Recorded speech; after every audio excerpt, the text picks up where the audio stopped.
பெரிய துக்கம். என்னன்னா 6 வயசு குழந்தை இறந்துட்டாங்க. இதுக்கெல்லாம் வந்து நீங்க என்ன சொல்றீங்க? நாய் வந்து குறுக்க வந்ததுக்கும், அந்த குழந்தை சின்ன குழந்தை குறுக்க வந்ததுக்கும் சொல்லணும் அந்த பாட்டி, "அம்மா உனக்கு அறிவுக்குதா வயித்துக்கு சோறு துண்டா அப்படி தோணு" அப்படின்னு கேட்கணும் தோணுது. கேட்டா மனசு கேட்கணும் தான். உங்களெல்லாம் வந்து கல் மனசுக்காரங்க நீங்கெல்லாம். ஏன்னா மனுஷனா நாயான்னு வரும்போது மனுஷன் தான் எப்பவுமே வந்து ப்ரிஃபரன்ஸ் கொடுப்பாங்க.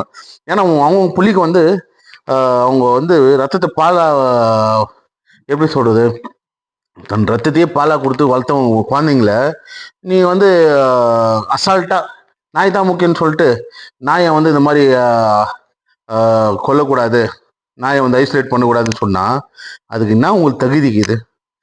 நீங்க வயிற்றுக்கு சோறு உப்பு போட்டு துண்டுற எப்படி சொல்றதுன்னா, நீங்க உண்மையாவே வந்து சோறு துண்டுறதுன்னா இந்த கேள்வி நீங்க கேட்க மாட்டீங்க. ஏன்னா அவ்வளோ கொடுமைக்காரங்க நீங்க. ஏன்னா வெல்ஃபேர் அசோசியேஷன் நாயின்னு ஒன்று இருக்கு. அது உலகத்திலேயே ரொம்ப மோசமான ஒரு இது.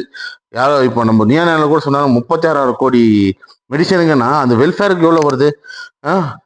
அது ஸ்கேம் பண்றவங்க நீங்க தான் அது நினைக்கிறேன். எனக்கு அந்த ஸ்கேமை வந்து ஆதரிக்கிறவங்க நீங்க தான். ஏன்னா கேவலமான ஒரு பிறப்பு. மனுஷன் மனுஷனை வந்து இன்னைக்கு வந்து நேசிக்காத போடுறது வந்து இதனால தான்.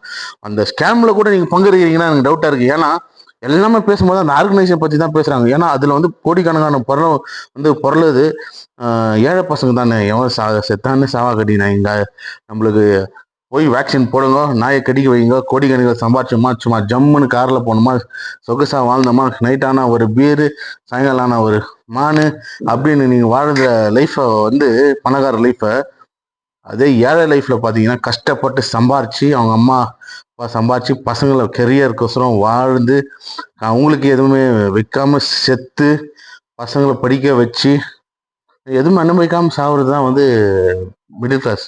ஆனால் அந்த பசங்களை வந்து படிக்க வைக்க போவோம், ஸ்கூலுக்கு அனுப்ப முடியாத ஒரு சுச்சுவேஷன்ல வச்சிருக்கேன். ஏன்னா நடந்து போகணும், நாய் கடிக்கும், ரேபிஸ் வரும், 10ல் ஒரு குழந்தை வந்து ரேபிஸ்ல செத்துருவாங்க. அந்த மாதிரி எல்லாம் சுச்சுவேஷன் வந்து இன்னைக்கு இருக்குதுன்னா காரணம் யாரு? இந்த நாய்க்கு சாப்பாடு போடுறவங்க. டேய், மனுஷனுக்கே இங்க சோறு இல்லை. நல்லது தான் நான் சொல்றேன், நாய்க்கு சாப்பாடு போடுறது ஓகே, மனுஷனுக்கே இங்க சோறு இல்லை.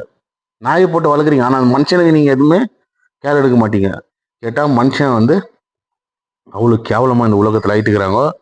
இது எங்கே போய் சொல்கிறது, என்ன பண்ணுறதுன்னு தெரியல. ஏன்னா மனுஷன் வந்து ரொம்ப மிருகமாயின் பண்ணிக்கிறான் தவிர மனுஷன் வந்து ஹியூமனிட்டி இங்கே செத்து போச்சு. ஏன்னா நாய் வந்து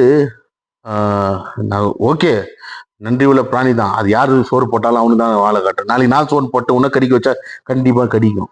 ஏன்னா எவன் சோறு போடுறானோ அதுதான் அதுக்கு தெய்வம். ஏன்னா நாய் தான் நன்றி உள்ள பிராணின்னு சொல்றீங்க.